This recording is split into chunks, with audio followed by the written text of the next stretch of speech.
성경 말씀은 이사야 21장 1절부터 4절까지입니다.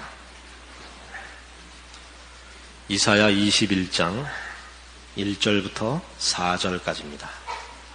구약 성경 988페이지 정도 되겠습니다.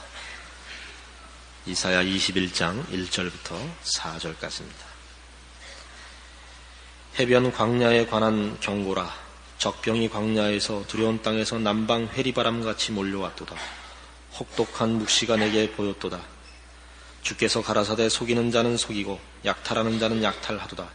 엘람이여 올라가고 메대여 에워싸라. 그의 모든 탄식을 내가 그치게 하였노라 하시도다.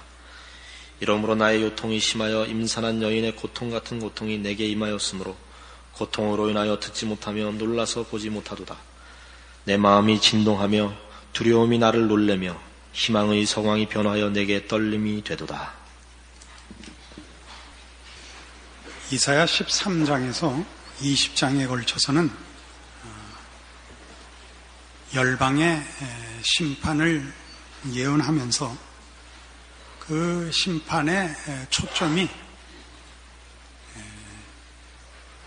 시온의 영광의 회복, 온 우주 만물과 역사의 주관자로서의 하나님의 주권이 그 초점으로 드러나는 그런 심판을 전개했습니다. 이 21장에서 23장에 걸친 두 번째 이 열방에 관한 심판은 하나님 없는 세상과 역사의 파탄을 그리고 있습니다. 그래서 오늘 우리가 본 21장 11절 12절을 보시면 두마에 관한 경고라. 사람이 세일에서 나를 부르되 파수꾼이여 밤이 어떻게 되었느냐. 파수꾼이여 밤이 어떻게 되었느냐. 파수꾼이 가로되 아침이 오나니 밤도 오리라. 네가 물으려거든 물으라. 너희는 돌아올지니라. 이 어두움에 붙잡혀 있는 그러니까 고난과 그 시련 속에 있는 사람들이 파수꾼에게 묻습니다. 밤이 새는가? 시련이 끝나는가? 파수꾼이 대답하기를 아침이 온다. 그러나 밤도 쫓아온다. 마치 파도가 밀려오듯이, 파도가 밀려왔다 물러가지만 다시 밀려오듯이 세상사는 시련과 재난으로 계속되고 있다 하는 것을 보여주고 있죠. 그리고 이 21장에서 23장에 걸친 이 심판들은 앞의 장들과 달리 그 예언된 심판의 대상이 명시되어 있지는 않습니다. 21장 1절에 보는 바와 같이 해변 광야에 관한 경고라 이렇게 나오는데 내용은 바벨론에 관한 경고인데 바벨론이라는 이름을 쓰지 않고 있고 22장 1절도 이상골짜기에 관한 경고라 이렇게 표현을 하죠. 예루살렘의 멸망을 예언하고 있습니다. 그러나 이렇게 어느 지역, 어느 나라인지를 굳이 밝히지 않고 이런 심판을 예언하고 있는 것도 이것이 어떤 한 나라나 한 지역에 국한된 문제가 아니라 하나님 없는 인류의 보편적인 문제들, 그 운명을 지적하는 데 목적이 있기 때문에 내용상 분명히 어느 나라라는 것이 이해되면서도 성경이 어느 나라라고 그 이름을 거론하지 않는 이유로 보입니다. 그래서 오늘 우리가 살피려고 하는 것은 이런 문제들, 왜 하나님이 없으면 모든 인류가 그 사회나 나라나 개인이 멸망할 수밖에 없는가 하는 것을 살펴보려고 하는 것입니다. 그것은 하나님이 없으면 인간은 기준을 세울 수 없기 때문입니다.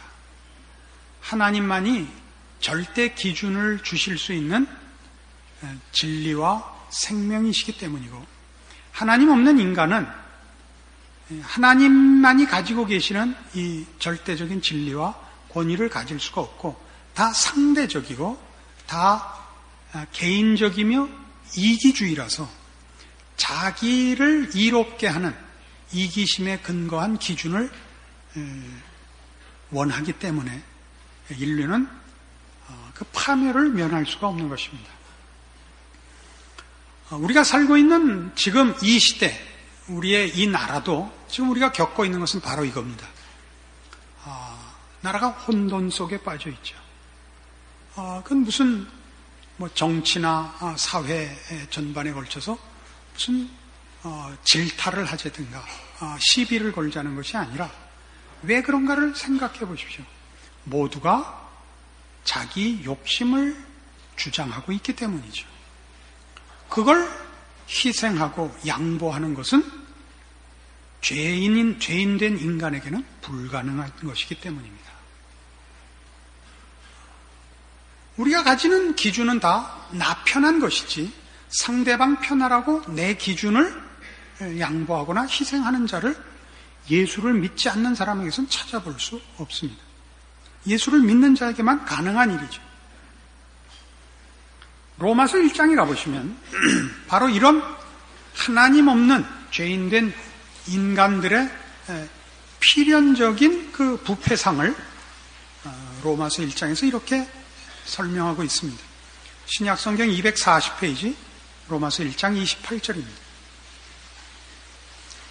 또한 저희가 마음에 하나님 두기를 싫어하며 하나님께서 저희를 그 상실한 마음대로 내어버려 두사 합당치 못한 일을 하게 하셨으니 곧 모든 불의, 추악, 탐욕, 악의가 가득한 자요, 시기, 살인, 분쟁, 사기, 악독이 가득한 자요, 수군수군하는 자요, 비방하는 자요, 하나님의 미워하시는 자요, 능욕하는 자요, 교만한 자요, 자랑하는 자요, 악을 도모하는 자요, 부모를 거역하는 자요, 우매한 자요, 배약하는 자요, 무정한 자요, 무자비한 자라. 저희가 이 같은 일을 행하는 자는 사형에 해당하다고 하나님의 정하심을 알고도 자기들만 행할 뿐 아니라 또한 그 일을 행하는 자를 옳다 하느니라. 하나님을 외면하자. 하나님을 그 마음에 두지 않자. 그 마음이 다 상실됐다는 겁니다. 상실됐다는 건 정당한 자리로부터 이탈되어 있단 말이죠.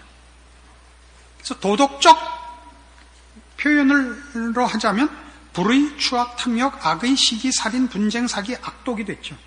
이건 다 자신의 욕심을 위하여 타인에게 행하는 그런 죄를 말합니다. 우리가 가지는 도덕은 자신을 위한 것이 아니고 남에게 요구하는 잣대가 되죠, 늘. 우리는 지금 우리가 살고 있는 사회대로 하자면 대통령 보고 정치를 잘해라. 군인들 보고 나라를 잘 지켜라. 교육자들 보고 학생들을 잘 가르쳐라. 이렇게 얘기합니다. 그러나 그 일에 아무도 자기 몫을 하는 자는 없습니다. 이 교회에서 제일 어려운 일이 뭐냐면 교회 생활에 모두가 이상과 정답을 요구하면서 그 이상과 정답을 만들어내는 몫은 아무도 하지 않는다는 사실입니다. 미국 콜롬비아 대학에서 아니면 하버드로 하든가, 하버드 아니면 예일로 하든가, 하여튼 콜롬비아에서 왜 오늘 콜롬비아가 먼저 튀어나왔느냐는 모르겠습니다. 하여튼 그 학교에서 이런 실험을 했습니다. 학생 휴게실을 지으면서 새로 하나는 클래식하게 고색 창연하게 지었고 하나는 완전히 현대식으로 지었습니다. 고색 창연하게 지었다는 건 보기에 좋고 이 품위가 있고 대신 좀 불편한 것입니다. 의자도 불편하고 이 채광이나 이런 것들이 좀 불편하고 현대식이라는 건 보기는 좀 가벼워 보이지만 의자도 편하고 드나드는 이런 것도 편한 채광도 좋은 이런 식으로 둘을 만들어서 학생들이 어느 쪽을 많이 쓰는가를 봤더니 90% 이상이 현대식 휴게실을 쓰더랍니다. 10%는 그러면 그 클래식한 데를 왜 썼냐? 여기에 자리가 없어서 10%는 이쪽을 쓴 겁니다. 그런데 어느 쪽 휴게실이 좋으냐라고 질문을 하자 거의 다가 클래식한 게 좋다고 답을 냈답니다. 이게 우리 인간들이 가지는 약간의 이율배반적인 면입니다. 이상과 정답을 추구하되 그걸 혜택으로 요구하지 책임으로는 생각하지 않는 것입니다. 한 교회의 이상은 모두가 사랑스럽고 모두가 존경스럽고 모두가 행복한 곳이죠. 그러기 위해서는 뭘 해야 되느냐 하면 누군가가 희생을 해야 됩니다. 어떤 희생을 해야죠? 누군가가 자존심을 꺾어야 되고 누군가가 상대방의 턱없는 공격을 참아내야 됩니다. 누군가 기둥이 되고 누군가 벽이 되어야 할 것 아닙니까? 그래야 소파도 놓고 텔레비도 놓을 거 아닙니까? 아무도 기둥이 되고 지붕이 되고 벽이 되는 것은 거절하고 그렇다고 소파가 되고 텔레비가 되는 것도 아니고 뭐만 하겠다냐? 소파에 디비져 누워서 주스를 빨면서 텔레비를 보겠다. 이것만 요구하고 있단 말이에요. 그러니까 더 아늑한 분위기, 더 넓은 공간, 내가 원하는 채널을 만들어내라고만 얘기를 하지 그 중에 어느 것 하나, 걸레 하나, 쓰레빠 하나 들고 가는 사람도 없는 것입니다. 왜 그런다고요? 신앙적인 문제입니다. 하나님이 없으면 모두가 일은 상대방 보고 하라 그러고 혜택은 자기가 누리겠다고 하는 겁니다. 이게 죄악된 본성이지요. 여기 지금 보는 대로 이런 불의, 추악, 탐욕, 악의, 시기, 살인, 분쟁, 사기, 악독이 가득한 자가 된 이 자들이 그것이 잘못된 일이라는 걸 압니다. 양심과 도덕을 기준해서 압니다.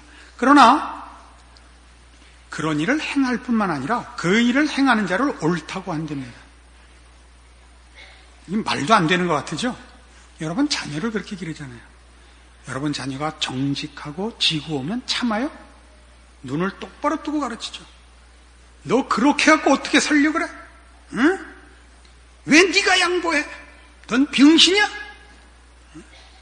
우리가 다 우리 애들 가르치는 거예요. 물론 저는 아니에요. 저는 교육상 이렇게 표현하는 거지. 저희는 지고 살라고 가르치죠. 우리 모두가 이렇게 하는 게 옳지 않다를 알지만 그렇게 해야만 살아남는다라는 현실을 알고 있는 겁니다. 신자로서 살지 않죠. 그러니까 우리는 그나마 신앙인이니까 이래서는 안 되겠다라고라도 알고 있고 혹 드물게나마 어쨌든 신앙을 따라 살지만 하나님 없는 자들에게 이 일이 가능하겠습니까? 절대로 가능하지 못하죠. 절대로 가능하지 못하죠. 마태복음 7장 가보시겠어요?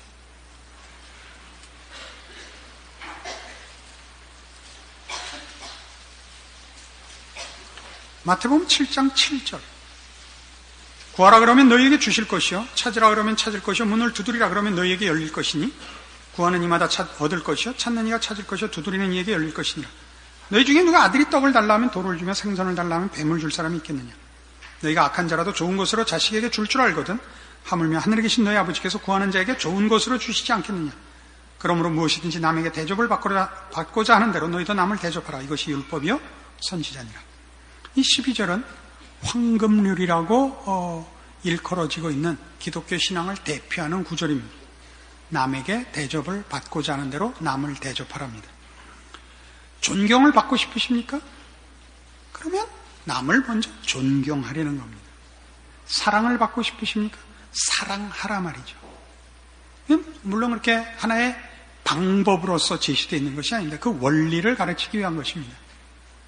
우리는 존경을 어떻게 받아내죠? 거들먹거리죠. 거들먹거리죠. 어떻게 사랑을 받아내죠? 교활하게 받아내죠. 성경 그렇게 가르치지 않습니다. 이 가르침은 이 남에게 대접을 받고자 하는 대로 남을 대접하라가 율법이요 선지자라는 겁니다. 율법과 선지자라는 것은 구약을 일컫는 성경식 표현입니다. 그리고 구약은 율법서와 선지서와 시가로 되어 있어서 편의상 율법과 선지자라고 하는데 구약 성경 전체, 아니 성경 전체가 다 하나님의 뜻을 가르치는 것이고 이 뜻을 요약한 것을 우리는 십계명으로 들 수 있습니다. 이 율법과 선지자라는 표현을 예수님께서 이때 또 썼기 때문입니다. 즉 어떤 율법사가 예수님께 물었습니다. 계명 중에 어느 것이 제일 큽니까? 예수님께서 이렇게 대답하셨습니다. 내 마음을 다하고 뜻을 다하고 성품을 다하여 주 너의 하나님을 사랑하라 하셨으니 이것이 크고 첫째 되는 계명이요. 둘째는 이와 같으니 네 이웃을 네 분과 같이 사랑하라 하셨느니라. 이것이 율법과 선지자의 강명이니라. 이렇게 말씀하셨습니다. 앞에 있는 네 마음을 다하고 뜻을 다하여 주 너의 하나님을 사랑하라 하는 것은 1계명부터 4계명까지의 하나님께 대한 계명을 요약한 것입니다. 나 외에 다른 신을 두지 마라. 우상을 만들지 말고 거기에 절하지 마라. 여호와 이름을 망령되이 일컫지 마라. 안식일을 거룩히 지키라. 이것입니다. 이것은 다 무슨 뜻입니까? 하나님이 우리에게 충분하신 하나님이다라는 뜻입니다. 하나님은 복 주는 것만 관여하시고 공부하는 신은 따로 두고 그러지 말라 말이죠. 모든 문제, 전쟁, 가정, 국가, 정치, 문화, 혼사, 장래, 공부, 어떤 문제도 하나님이 우리의 아버지로서 충분하십니다. 어떻게 충분하시느냐? 너희 중에 누가 아들이 떡을 달라 하면 돌을 주면, 생선을 달라 하면 뱀을 줄 사람이 있겠느냐? 너희가 악한 자라도 좋은 것으로 자식에게 줄 줄 알거든 하물며 하늘에 계신 너희 아버지께서 구하는 자에게 좋은 것으로 주시지 않겠느냐? 하나님 우리의 아버지십니다. 우리가 그의 자식입니다. 남남이 아닙니다. 하나님은 우리에게 우리의 필요를 먼저 하시며 먼저 준비하시는 하나님입니다. 이 하나님을 가진 자만이 비로소 희생할 수 있는 겁니다. 남을 대접할 수 있는 겁니다. 내 자존심을 꺾을 수 있고 내 욕심을 참아낼 수 있는 것입니다. 가진 자니까요. 우리 아버지로부터 무한정 오니까. 그러나 하나님 없는 자들은 자기 손에 있는 게 전부고 자기를 지키는 자는 자기 하나밖에 없습니다. 고아들 같죠. 그들은 양보할 수 없습니다. 양보하면 그게 끝인데요. 지금 손에 쥔 거 남에게 주면 내가 굶어야 되는데요. 그들은 강한 것이 아니라 독해지지요. 세상 사람들을 보십시오. 그들은 독할 수밖에 없습니다. 자기를 자기 혼자 지켜야 되니까요. 자기 손에 쥔 것만 자기 거니까요. 우린 그렇지 않습니다. 한 걸음 더 나가 보십시오. 내 이웃을 내 몸같이 사랑하라. 왜요? 우리의 하나님 없는 인생들은 내가 가지려면 내가 생산해내지 못하니까 가진 자의 것을 뺏어야 드디어 내 소유가 생깁니다. 그러나 성경이 우리에게 내 이웃을 내 몸같이 사랑하라 하시는 것은 내 가난은 내 이웃이 내 걸 뺏어가서 가난해진 것이 아니며 내 실패는 내 이웃이 너에게서 성공을 뺏어가서 너한테 실패가 남게 된 것 아니다라는 것입니다. 하나님은 나에게 주실 건 나에게대로 충분히 주실 수 있고 내 이웃은 내 이웃대로 충분히 주실 수 있는 분입니다. 하나님 가지신 것이 제한되어 있어서 이걸 줄 사람을 가려 뽑아야 되질 않습니다. 우리가 믿는 하나님입니다. 그분은 모두의 복을 원하고 계시고 모두의 영광을 원하고 계시지 정원이 있어서 성공과 영광을 경쟁을 시켜야 되는 분이 아닙니다. 우리의 이웃은 우리의 몫을 축내는 자들이 아닙니다. 여기서부터 비로소 우리는 이웃 앞에 양보할 수 있는 것입니다. 이웃의 행복을 나의 행복같이 원할 수 있습니다. 그의 행복이 나를 손해보게 하지 않으니까요. 이것은 그 앞에 마태복음 5장에 이 말씀과 같습니다. 46절 보십시오. 마태복음 5장 46절. 너희가 너희를 사랑하는 자를 사랑하면 무슨 상이 있으리요? 세리도 이같이 아니하느냐? 또 너희가 너희 형제에게만 무난하면 남보다 더하는 것이 무엇이냐? 이방인들도 이같이 아니하느냐? 사랑하는 자를 사랑하고 혈육에게만 인사하는 이 정도는 너희는 안 된다. 왜? 그건 이방인들도 하는 거다. 하나님 없는 자들도 하는 거다. 너희는 달라야 된다. 왜요? 우리는 하나님을 아버지로 모시고 있으니까. 우리는 달라야죠. 시작이 어떻게 됐나 보시겠어요? 43절. 또 네 이웃을 사랑하고 네 원수를 미워하라 했다는 것을 너희가 들었으나 나는 너희에게 이르노니 너희 원수를 사랑하며 너희를 핍박하는 자를 위해 기도하라. 이같이 한즉 하늘에 계신 너희 아버지의 아들이 되리니 이는 하나님이 그 해를 악인과 선인에게 비추게 하시며 비를 의로운 자와 불의한 자에게 내리우심이니라. 하나님의 하나님 되시는 가장 대표적인 그 속성이 뭐냐? 아량입니다. 아량. 하나님은 죄인들에게 감정적으로 화를 내실 필요가 없으신 분입니다. 에? 대등하질 않으니까요. 대등하질 않으니까. 악인들마저도 불쌍하신 겁니다. 당연하죠. 우리도 그래야죠. 이같이 한즉 하늘에 계신 너희 아버지의 아들이 되리니입니다. 이같이가 뭐였죠 지금? 아량이라니까요. 아량은 어디서 나와요? 쌀독에서 인심난다. 요새는 쌀독 안 쓰니까 냉장고에서 인심난다. 이렇게 합시다. 가진 자만이 베풀 수 있는 겁니다. 신자란 불신자와 뭐가 다르냐? 가진 자죠. 뭘 가졌어요? 하나님 아버지를 소유했잖아요. 하나님 아버지를 소유했죠. 거기서부터 모든 것이 나옵니다. 우리의 넉넉함과 공평이 나오죠. 평화가 나오죠. 왜요? 하나님을 기준하여 사니까 비로소 정당한 기준을 세울 수 있습니다. 진리라는 기준, 생명이라는 기준, 복이라는 기준을 세울 수 있습니다. 그 기준은 나도 살고 상대방도 사는 것입니다. 그 기준은 사랑이고 거룩입니다. 용서고. 세상은 이걸 가질 수가 없습니다. 그 세상을 향해 우리가 불평을 해서는 안 됩니다. 지금 우리의 국가, 우리가 사는 이 나라 지금의 현실, 불평을 할 문제가 아니고 여러분이 여러분의 책임을 하셔야 됩니다. 이걸 왜 불신자들에게 다 넘겨버리셨습니까? 저들이 정치인이고 저들이 교육자고 저들이 경제인이라고 해서 이 나라를 책임지고 있는 것이 아니고 우리가 책임자입니다. 소돔 고모라를 멸하러 오신 하나님께서 뭘 물으셨습니까? 소돔 고모라의 운명이 누구 손에 있었습니까? 의인 10명이 있느냐 없느냐였습니다. 우리 다 이 책임을 안 지고 있죠. 우리는 하나님께도 늘 섭섭하다 그러고 세상을 향해서도 늘 섭섭하다는 겁니다. 노통이 참 불쌍하죠. 불쌍하기 짝이 없어요. 그 사람 잘못 없어요. 그분의 실력이 좋아서 우리가 얻을 혜택도 없고 그분의 실력이 나빠서 우리가 손해볼 것 없습니다. 우리가 져야 할 짐에 의해서 우리에 의해서만 이 나라와 이 사회가 삽니다. 이것이 신앙입니다. 우리 이거 안 하고 있죠. 모든 책임이 단군 이래 이 한반도에 있었던 모든 책임이 다 노통에게 가버렸습니다. 불쌍하게 됐습니다. 이 전에 대통령은 잘했고 그 전엔 잘했고 그 전엔 잘했어요? 잘한 사람이 누가 있어요? 에? 태종, 태세, 문단세, 이윤, 박채, 돌물광. 언제 잘한 사람? 세종대왕 하나 빼놓고 누가 잘했어요? 광개토대왕, 그 다음에 세종대왕. 이렇게 둘밖에 없었죠. 그 책임을 왜 그리 돌리냐고요? 우리는 모두가 뭘 하자는 거예요? 우리가 다 혜택만 바라고 있죠. 그죠?